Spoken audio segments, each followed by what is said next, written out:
Sebuah balok masanya 2 kg didorong ke atas sebuah bidang miring yang kasar oleh gaya konstan 25 Newton yang bekerja searah bidang miring yang melawan gaya gesekan 5 Newton. Jika balok berpindah sejauh 5 meter pada bidang miring dengan ketinggiannya 4 meter dari bidang acuan, tentukan usahanya. Kita akan menggunakan tekniknya, yaitu mencari usaha untuk setiap bagian dari gaya-gaya yang ada pada balok ini. Di sini kalau kita gambarkan ada gaya, ini adalah sudutnya alfa ya. Ada gaya di sini namanya W seperti biasa, hukum Newton. Di sini ada namanya W cos alfa.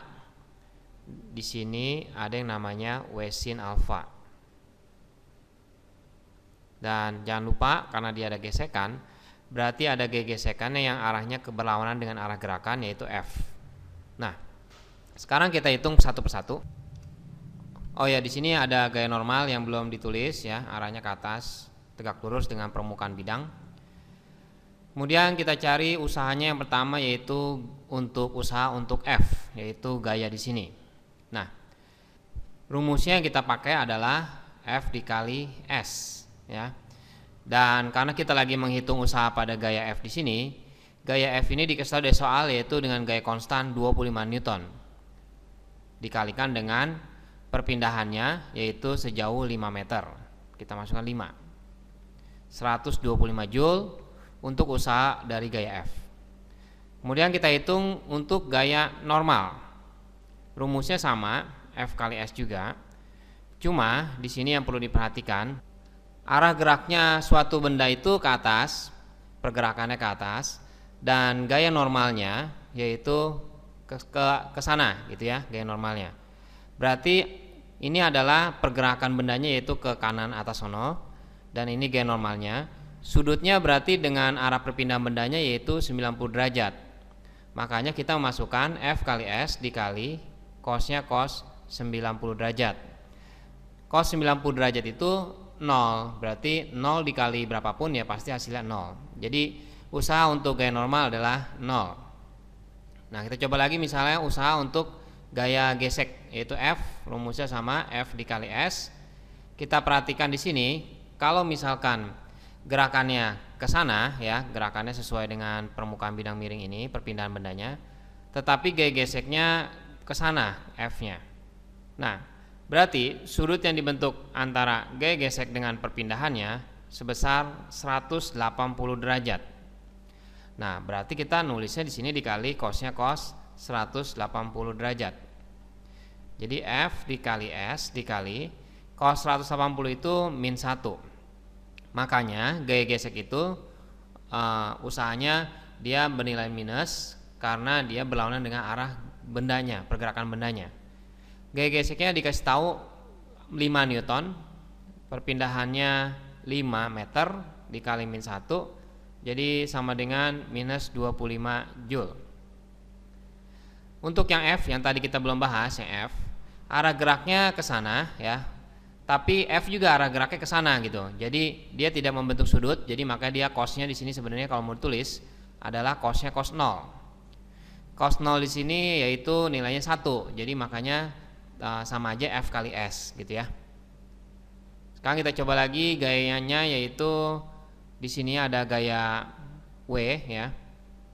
Jadi usaha untuk gaya berat yaitu F dikali S.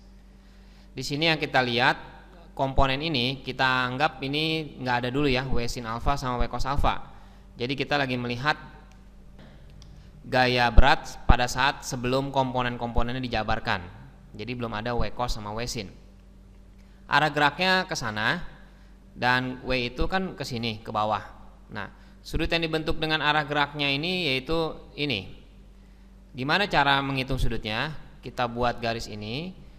Ini berarti 90 derajat dan sudutnya ini berarti sama dengan alfa karena kan ini sama aja kemiringannya, sama seperti di sini. Kalau begitu dia menjadi rumusnya cosnya cos 90 ditambah alfa. Jadi F dikali S dikali, ingat trigonometrinya, 90 tambah itu kuadran 2. Kuadran 2 cos itu negatif, dan karena kita menggunakan 90 berarti berubah nilai cosnya yaitu menjadi sin. Ya, hafalkan kalau dia memakai aturan yang di 90, cos ini berarti menjadi penulisannya menjadi sin. Kalau lupa buka lagi bagian trigonometrinya. Jadi di sini nilainya min f kali s dikali sin alfa. Nah, berarti kita masukkan f-nya sini adalah gaya berat. Kalau kita lihat di soal, masanya adalah 2 kg. Berarti beratnya yaitu 20 karena dikali gravitasi, dikali S-nya 5 dikali, nah, sin alfanya. Untuk mencari sin alfanya, di sini ketinggiannya adalah 4 meter. Di sini 4 meter dan perpindahannya sejauh 5 meter. Kalau kita ingin mencari sin, yaitu perbandingan dari depan per miring ya. Cara menghafalkannya dering ya, artinya perbandingan antara depan per miring. Depan sudutnya 4 dan miringnya 5. Jadi nilai dari sin itu 4/5 sama dengan min 80 Joule. Nah, kemudian kita hitung totalnya. Jadi usaha yang dilakukan oleh benda itu yaitu kita masukkan setiap komponen-komponen di sini, WF, WN, WF dan WW ya. Jadi kita masukkan untuk usaha dari F-nya 125 ditambah dengan untuk usaha dari gaya normalnya 0 ditambah untuk usaha dari gaya gesek minus 25 dan untuk usaha dari gaya beratnya yaitu minus 80. Kalau kita hitung hasilnya yaitu 20 Joule total dari usaha benda ini. Ini adalah cara yang penjabaran dari usaha untuk setiap gaya-gaya yang ada pada benda ini. Gimana kalau kita mau mengerjakan seperti yang kita sudah pernah pelajari? Bisa. Jadi caranya memang lebih mudah, tapi kita harus mengetahui ini juga mesti tahu. Kita coba untuk teknik yang kedua. Untuk teknik yang kedua, yaitu cara yang kedua, W sama dengan F dikali S. Di sini kita langsung menggunakan F-nya, yaitu komponen gayanya yang searah dengan perpindahan bendanya. Kalau kita lihat di sini ternyata ada F di sini dikurangin F gesek dikurang W sin. Jadi kita hanya memakai komponen yang di sini aja nih. Ya. Jadi kita buka jadinya F dikurang. Kenapa dikurang? Karena F gesek ini arahnya berlawanan dan W sin juga berlawanan. Jadi kita bukan min, kita buat min W sin alfa dikalikan dengan S. Udah, kita tinggal menghitung dan hasilnya akan kita dapatkan. Hasilnya 20 bukan. Nah, F-nya gayanya yaitu 25 di soal. Gaya geseknya dikasih tahu 5 Newton dan gaya beratnya W-nya yaitu 20 ya, karena masanya 2 kilo. Sin alfanya yaitu sin dering ya, depan per miring. Jadi 4/5 dikali S-nya itu perpindahannya sejauh 5 meter. Jadi kita memakai perpindahan balok ini ke sini ya, 5 meter. Nah, ini berarti jadinya 4, berarti 25 dikurangin 5 dikurangin 16 dikalikan dengan 5. 25 dikurangin 5 20, 20 kurang 16 4 dikali 5 hasilnya memberikan hasil yang sama 20 Joule. Cara ini memang lebih singkat, tapi sekali lagi kita harus tahu kalau cara yang satunya lagi.